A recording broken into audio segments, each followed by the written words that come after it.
guys, it's Todd and Mark from Like Minded Lunatics bringing you, yeah, it's another drink, play, swear. I mean, it's all we do around here.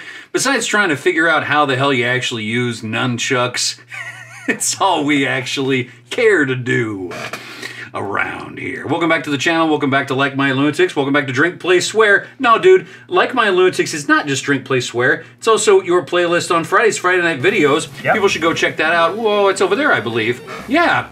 And lots of other content, so check out the playlists. But, oh, and also, bang, if you haven't hit that subscribe button already, please do that. Okay, dude, so what is it that we do here at Drink, Play? I have no idea. What do you do? Well, at Drink, Play, Swear, it's pretty simple. It's exactly what it sounds like. Play a game, usually a classic one, pair it with a beverage, and, well, we talk. We tell stories, don't we? Yeah. Now, I've done about 75 of these on my own. That's crazy! So glad to be here with you and to do these together. So what are we playing today? It's Teenage Mutant Ninja Turtles 3, and so I made a mistake in a previous video. I said I know. I said there was Teenage Mutant Ninja Turtles on the NES, then Teenage Mutant Ninja Turtles 2, the arcade game. Okay. And I was playing at that time TMNT 4, Turtles in Time, and I said that 3 was Tournament Fighters. Tournament Fighters was like a Street Fighter type game that was not numbered. It was the 5th game, actually. So this is TMNT 3, the Manhattan Project, only on the NES, but Konami made it try to look like the arcade game. Gotcha. So this is a Konami game, which means what, dude? Up, up, down, down, left, right, BA select start. That's right, but in this it's AB start. They've got a Konami code here, and I thought we should maybe try to use it. Up, up, down, down, left, right, AB start. Oh, but I did one player. I got to start over. We can't do one player, Todd. No, it's 2 of us. Well, I'm used to being alone. Sad bastard alone at home. You know what I mean? I am too. Well, yeah, but at least you've had guests in the past. Let's get this right, Todd. Okay. Up, up, down, down, left, right, AB, start. And if I didn't pull it off, who cares? Okay. All right, so you've got, who are you going to be today? Oh my goodness. Mark is player 2. Donatello. Okay. I'll do Leo. Let's do it. I'm going to open my beverage, Todd. We need a beverage, so what do we have today before we get started? I've got a Hibiscus Saison from Adelbert's Brewery here in Austin. You said that so nicely. It's such a good beer. And it's a Carbach, it's a Love Street, and I picked it because it's more beer. That's right, and my wife gets those free, so, you know. Here's to it. Oh, it's so good! All right, so here's what the Konami code does here. Yep. Not only do we get more lives, but also you can pick of the 15 levels where you start. And I figure since we're on kind of a, you know, we're doing this quickly, I'm going to go to the next to last level right now. Spaceship level 2. Perfect. All right. So, here we go. It's scene 8-2. Isn't that nice just to jump halfway in? It's so amazing. All right, I got to figure out my punches. Yep, basic 2-button system. So your attack is your B, your jump is your A, and then you can mash both buttons for a special attack, but it takes some of your health away. Okay, so here's my question. Where is Donatello's bow staff? Yeah, it's kind of rinky-dink in this one, isn't it? Oh my God. Why is Donatello nerfed in this one? Well, in the first TMNT on the Nintendo, he was clearly the best player. Yes, because his reach would go above the top level. Yes, they would make, like, Raph was the worst. Raph was the worst player to be because they actually, you know, made his sprite the size that the size would be. Yes. And Donatello was easily the best player. They did nerf Donatello a little bit in this one. Oh my God, they're jamming me up. So, the reason why I picked... Oh, yeah, come get some help, dude. Okay. The reason why I picked this game is because, well, you and I grew up with Teenage Mutant Ninja Turtles. Absolutely. So there's a lot to talk about there. But also because, like, when we were growing up in the 80s and 90s, I feel like there was a holdover from the 70s where American culture got obsessed with martial arts. They did. And we saw it in the 70s with those great movies, you know, the dubbed movies into English. Loved them. Yeah. And all kinds of great bad movies playing on TNT when I was a little kid. Some of them epic, some of them just really awful. Yes. But then on into the 80s, it was still like we were obsessed with martial arts. And I think what was special about it is if I think about childhood, what are the things you wanted to be, you know? You wanted to be a superhero. Yes. You wanted to be a cowboy. Or you wanted to be an astronaut. Or you wanted to be a ninja.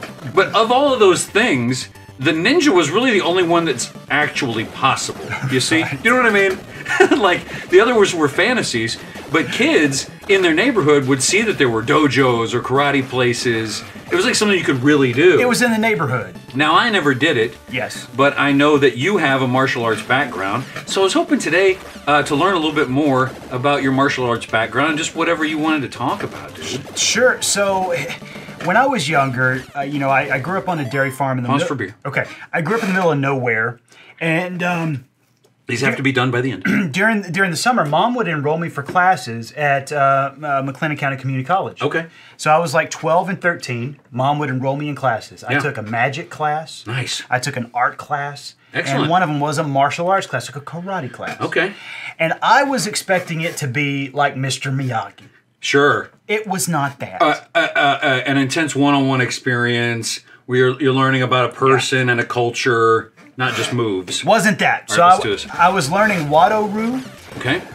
which is one of the 4 traditional Okinawan martial arts, and I wasn't into it. Okay. And I think I was too young. Okay. So skip forward a little bit. I went through way too much nonsense during my teenage years. I got married way too young. Married way too young. Sort of lived with a raccoon, I remember a story about. Yeah, lots of raccoon stories, ferret stories, Okay. some sugar gliders were involved. Ooh. It was a nightmare. But in any case, I got divorced in like 9 months. Okay. Went I through- guess congratulations, because you're happy now. Right. Yep. I went through some severe depression. Okay. Ended up changing my major from computer science to English literature at Baylor. Well, we would have never known each other without that, so I'm grateful for that. And at Baylor, they told me, I went in as a 22-year-old freshman. Okay. They told me, you got to take a HP class, a physical education class. Oh, I'm yeah. a 22-year-old man. I'm a man. The last thing I want to do is a phys ed class. And so there were... And you're not a cooperative sport kind of guy. I hated sport. So there were 2 options. I could take bowling, Okay. or What's I wrong could with take that? karate. And I told my advisor I would like to take bowling because I know that involves drinking and shoes. Oh, so you get to pick another character here. See, Oh, we is that what died. happened? So at the bottom there, you're picking your... Oh, we had paused accidentally. That's all right. I'll do Ralph. I'll do Raphael. All right, I'm Mikey. So they tell me you can do either bowling Okay. or karate. Okay. And I was like, well, I'm 100% doing bowling. I love bowling. Because I'm already drinking and playing bowling on the weekends. It just sounds like an extension of what I'm already doing. Like, well, you need to be a senior to sign up for that one. Well, why'd you mention it then? Yeah, why did you give me into his... So I signed up for karate. Okay. So what I didn't know... I didn't realize this, so it was sort of like you weren't all that excited about it. It No. wasn't based on an obsession with Bruce Lee or the Ninja Turtles. None of that. Okay. So the guy who taught it, I lucked into finding essentially a 3rd-generation practitioner of Shotokan Ryu. So there are 4 traditional martial arts in Okinawa. There's Shotokan, Shito, Wado, and Goju Ryu. Just noticing your shirt right now. That's so, right. cool. And James Melton was essentially a 3rd to 4th generation practitioner of Shotokan Ryu, one of the most traditional martial arts. Okay. And in fact, when you think of things like gis, when Yes. you think of dogis, or when you think of things like belts, the obi, all of that comes from Shotokan. The gear. That's correct. So the guy who created Shotokan was a guy named Gichu Funakoshi. Funakoshi took an Okinawan martial art and he tried to bring it over into mainland Japan and teach it in colleges. So to do that, he had to have uniforms. He had to have a curriculum. He had to have all that stuff. Sure. James was essentially a 3rd-generation practitioner. Wow. So Gichin Funakoshi was practicing from like 1912 to like the 1940s. His son practiced, and then Melton learned from the people after his son. Okay. I had no idea about any of this. Yeah, you're just taking a required course. Required course. And what I ended up doing is lucking into one of the few people in the United States who is still teaching a traditional Okinawan martial art. Great pride. Takes great pride in this. This is not just some like... Nope. You know, like I took, for instance, I took Old English in grad school as a requirement. I had Sure. to take it. I do was half retired, showed up to class drunk, the professor that is. Didn't really want to be there, it was just extra cash. This Right. guy's the opposite of that. He's there, he's the real deal. And he was a Central Texas boy, Oh, wow. which for somebody, like I said, I grew up on a dairy farm. Melton worked on dairies when he was a kid. Yeah. It felt like you can do something else with your life. You can be something else and still be a... Because you could see he was maybe an older version of you. Yep. And for somebody who had gone through a lot of trauma, Yeah. the traditional Okinawan curriculum is very regimented. Wow. So, like in Cobra Kai, Yes. all they show is kumite. All they Okay. show is like sparring. That is 1/3 of the curriculum of a traditional martial art. Got it. There's Kihon, Kata, and Kumite. Okay. And one of the things that I'd always hated about sports in high school was that it was so competitive and had nothing to do about who you were as a person. Sure. It had to do with what you could do for the team. Yeah, and like don't get shamed. Yes, and I resented that to no end. I hated it. Sure. But what I learned was in Japanese martial arts, it has nothing to do with the team. It has everything to do with who you are as a human being. Right. And for somebody who was going through trauma, that suddenly became very important. Well, you know, I feel like that informs a lot about you. What I know about you is that just in general in life, in terms of, oh look, we got a little boss. Yeah, it's Krang, dude. Krang in the suit. You know, in life that you are a little more regimented than I am in behaviors, in diet, in exercise. How much of your regimen today came from that training? I'm going to say like 80% Wow. of who you know right now as Yeah. me came from James Melton at Baylor. Wow. That's awesome. He completely Required course. required course. He completely changed the way I looked at not only physical education, Yeah. education in general. James had multiple degrees. He had been an English teacher, he had been a phys ed teacher, and he was a 4th Dan in Shotokan karate, so a Yondan, and that means that he had to get belted by folks in Japan from JKA, from Right. Japan Karate Association or International Shotokan Federation. He was a real deal, and the way that he taught a class is still the way that I teach writing class. That's so awesome. It's such different practices, but I guess Everything that I do in is terms of rigor, in terms of you take one piece at a time. Speaking of one piece at a time, this bus is in 2 pieces. I'm just totally ignoring this. So one of the things that James ended up passing away around 2012. Okay. He had squamous cell cancer, Oh my God. and this is gonna make you cry maybe. Okay. I have James's diary, and when he was passing away, he was, recording everything that he was feeling. Wow. And one of the things he wrote about was that dying to him seemed like another kata or another lesson he was trying to understand. Wow. And he wrote in his diary, and he told his wife that when he died, he wanted to be buried in a white belt because he was on a new path. Whoa, dude, are you serious?